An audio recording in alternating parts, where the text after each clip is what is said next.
ma daaneel. dama wax ni bu ñu naxante Abdou Khadre. pouvoir yi président de la république am. opposition bi war nañoo wax unanimité ñoom bu ñu jëlee réew mi pouvoir yooyu ndax dañ koy wàññi wala duñ ko wàññi. yaa ngi dégg parce que Macky Sall moom man li ma gëm ba koroog may gis leneen mooy 2024 mënta bokk 16 mois am moo ko fi dese bu paree dinañ ko gunge bu fekkee dafa bëgg dem Paris wala mu dem Amérique. gannaaw ba mu rendre compte ci la mu géré. waaw déglu man sama xalaat rek laay wax dinañ ko wan yoon. gunge ko mu dem bu dee Mermoz la nekk ñu fekk ko fa di ko ziar. yaa ngi dégg gannaaw ba mu rendre man sama xarit la. gannaaw ba mu sama xarit sax mais seq nañ lu tax. ñu war koo buñ koy fàtte imam. waaw mais askan di fàtte askan. xam nga lu tax may wax loolu. man li may wax ni man la engagé. parce que xam nga man lu tax man ma wax li ma xalaat man kenn moomu ma. benn parti moomu ma. parti yi ngay dégg yëpp doo dégg ma tudd leen benn leader laay tudd muy Sonko te moom wax li tax moom wan li tax ma koy tudd bis bu ma ko wanatul ma dugal ko fi ma dugal ñëpp. yaa ngi dégg damaa bëgg ñu dégloon te Imam Dramé may wax man lii wax sama engagement la li ma gëm. mooy Macky Sall nañ ko wutal porte de sortie. doyen Habib Sy wax na ko te loolu mooy dëgg. parce que kaddu askan wi. non xam nga un chef d'état am na loo xam ni. tey jii maanaam il faut nga rassurer ko tamit encore une fois. rassuré bi weesuwul Abdou Khadre dama bëgg damay bëgg Sénégal yi mere ma ci erreur dama bëgg nga déglu ma man Imam Dramé man solution laay wut xam man bokkuma ak benn fanatique buy wax lal ci yoon parce que dëkk bi am na yoon itam Abdou Khadre waxuma ne duñ def ci yoon da nga may déglu tuuti parce que damaa bari soppe ci réew mi te bëgguma ñu mere ma te nit ñi mere nañ Macky Sall mere goo xam ne fi mu ne boo taxawee sax di ko jéem a défendre te ñu jàpp ni yow da nga koy defa man défendre ma kenn c'est pas une question non damay wax ma daaneel c'est important sama pensée damay wax pour solution gis nga réew boobu ay bakkan commencé di rot rek affaire bi sérieux na léegi dafay jot nag ñu teg fële ay calcul ñu xool lan mooy solution bi mooy tey ki yor réew mi il faut ñu xamal ni ko amoo fi ennemi boo xam ne dafa pare pour rendi la loolu il faut ñu dugal ko ci boppam yaa ngi dégg parce que buñ bëggee dugal ci réew mi ku ñëw jàpp sa morom tëj ku ñëw jàpp sa morom dóor ci kaw lañ la dénkoon non am na ñoo xam ne force ñu rendre compte loolu maa la gën a xam bàyyi ma daaneel sama pensée Abdou Khadre yow universitaire nga déglu ma tuuti c'est important li ma parce que ci média la ñuy waxee am na ñoo xam mënuñoo bañ a rendre compte loolu dëgg la maa la ko gën a gëm te tey jii ku mënoon a jël réew mi am na ñoo mënuñoo bañ a rendre compte parce que am na loo xam ni li nga lebele lañ lay fay mais am na ñoo xam ni maanaam il faut ñu rassurer leen ni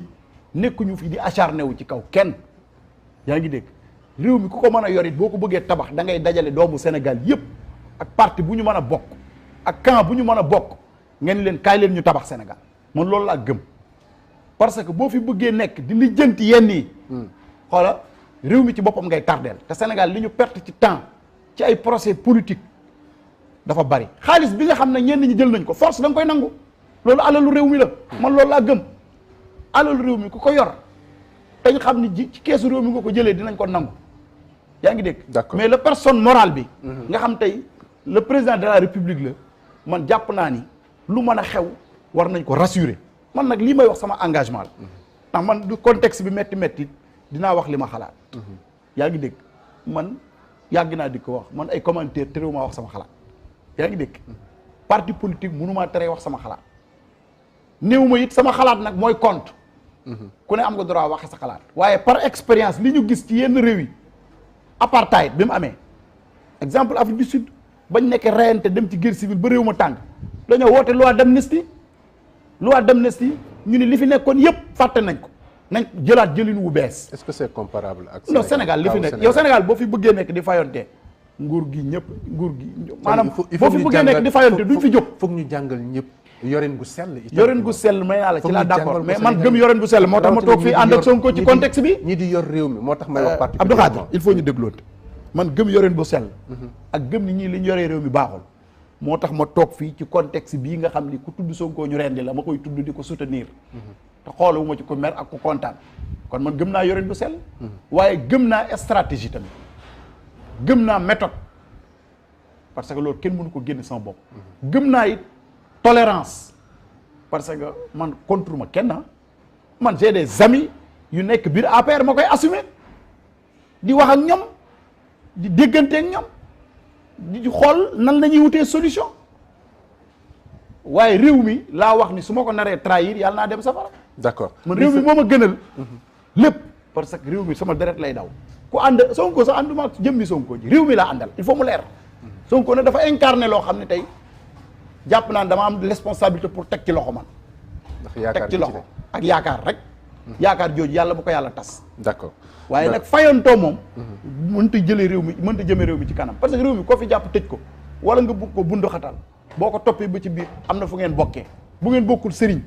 bokk maam yaa affaire yaa nga bëgg compliqué nag waaw man lii may wax imaam la bu fekkee ni waaw askan wi daf la jox alalam waaw nga war koo gérer waaw alal ji lañ koy nangu alal non c'est-à-dire que reddition des comptes dafa am mais réew mi xam nga réforme bi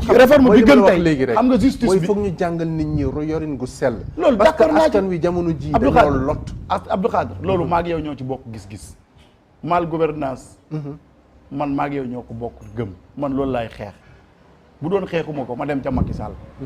yaa ngi dégg xam nga ko toog ci palais bi génn am discours bi kooku ku ñu war a respecté la te am na ñoom bu ñu duggee palais seen discours changé yaa ngi dégg man kenn mënut a soppi sama discours parce que li ma gëm laa gëm Sénégal lay jiital ci intérêt ñëpp damaa bëgg ñu dégloonte damay wax ni il faut ñu jiital tolérance parce que yonent salaay sallam yàlla ñun mooy suñu référence yàlla da ko wax ni fa bima rahmatin min allahi linta lahu walaw kunta fazzan ghalizal qalb lan faddu min hawlik fa'fu anhum wastaghfir lahum wa shawirhum fil amr ñun duñ jàng tubaab ñun yonent bi mooy suñu référence yonent bi dafa amoon tolérance yaa ngi dégg il faut ñu jiital tolérance sa ennemi mën nga ko xool mu xam ni kii sa ennemi la dafa pare pour rendi la yow bu la jekkoo nga jekk ko baal ko loolu mooy dëgg jullit nit fii àggugoo foofu rek matagoo jullit. d'accord lui sa dernier mot. sama dernier mot mooy woote d'apaisement woote dialogue woote waxtaan ku ci ne lii sa àq ñu jox la ko yaa ngi dégg ñi war a marche ñu bàyyi leen ñu marche loi bi moo leen ko may ñi war a bokk ñu bàyyi leen ñu bokk parce que loi bi moo leen ko may yaa ngi dégg ñii marche tamit def ko ak responsabilité yaa ngi dégg ñun lii mooy sunu kàddu te ci kàttanu yàlla du soppeeku di wax ni nag ay nit lañ dañuy juum mën nañoo am xalaat bi ñëpp duñ ko accepté waaye ñëpp ñàkk ko accepté warul tere ñu wax ko parce que loolu mooy courage loolu mooy courage kon maa ngi ñaanaat Sénégal yëpp ñu ànd ak dal ànd ak sago di ñaanaat le président de la République mu am retenu encore une fois xam ni réew mi ñi fi nekk ñëpp njabootam lañ na toog woote dialogue comme li ko imaam yi wax ñu toog ci table waxtaan parce que Sénégal waxtaan moo ko jig dans l'intérêt des populations non loolu laa gëm kan moo fay dem di wax leneen l'intérêt des populations tey mooy population yi ñiñ bëgg a tànn ñiñ bëgg a tànn mooy ñu fexe bañ bokk loolu mooy l'intérêt de te loolu bu amul waxtaan amul mënta am waxtaan mënta ñàkk tey képp kuy wax pour intérêt Sénégal rek li nga war a wax mooy ñu toog waxtaan parce que luñ gën di forcer di jàpp nit ñi di leen tëj situation bi di gën a tendu yaa ngi dégg bakkan yi di rot situation bi di gën a tendu kon war nañoo mën a toog ci toogul waxtaan fii ñu ni neen ñoo fi nekk yaa ngi dégg te am na fi ñoo xam ne amuñu complexe kenn ku jàkkaarloo mën nañ la wax li ñu xalaat am nañ courage tey duñ jiital mukk seen intérêt di xool man de intérêt Sénégal laa jiital ci sama intérêt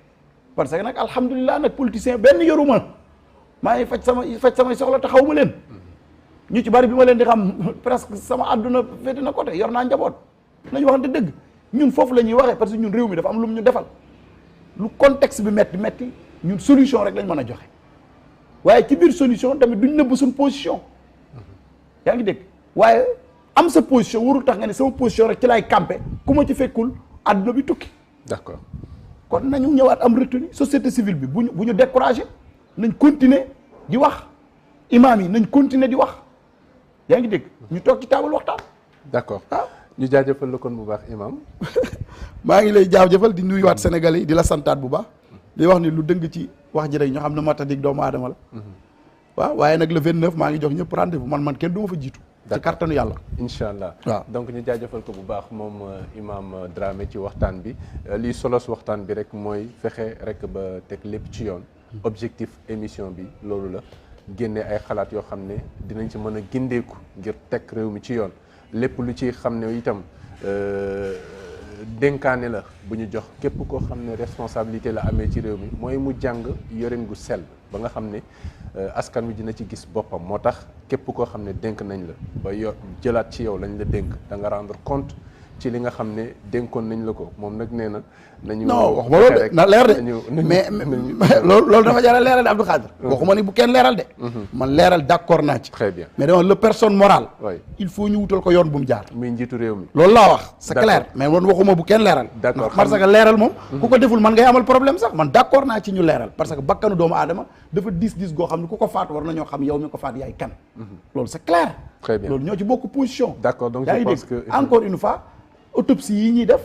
nañ fexe mu def ay autopsie ñu xam ñi leen faat loolu ñoo ci bokk position. mais dama lay wax ni ki yor appareil. il faut ñu wutal ko porte de sortie loolu laa wax. d'accord je pense que leer na ba ci lépp loo xam ne daal moomeelu askan wi la yorin gu sell daf ci am solo imam n'est-ce pas. waaw donc ñu jaajëfal leen bu baax mbokk yi si teewlu bi ñi nga xam ne ñoo nekk ci biir réew mi ba ci ñi nga xam ne ñoo nekk ca bitim réew ñu ngi leen di jaajëfal si teewlu bi ngeen di teewlu Sénégal 7 saa su ne. ñu bay suñu waar ngir fexe rek ba nu ñuy tegee ay jéego ba Sénégal mën ci gis boppam waaye ba ci fexe ba def suñu liggéey ni ñu ko éthique ak déontologie diglee.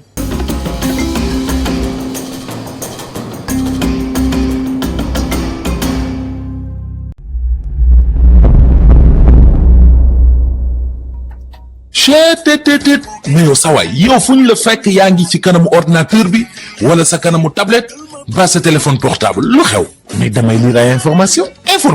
waaw xoolal boo bëgg am ay information yu leer nañ et en temps réel duggal ci www.senegal7.com ay information yu wóor man de maa ngi application Sénégal 7 lépp lu xew dama koy jot ci sama téléphone ci tàng bi te nag application Sénégal 7 am ko yomb na da ngay dugg ci Play Store wala Apple Store nga télécharge ko rek xam li xew ci réew mi ak la xew ci bitim réew te nag dara du la ci umpu. Vous voulez des informations en temps réel? Cliquez sur www.senegal7.com. Sénégal 7, le roi de l'information en temps réel.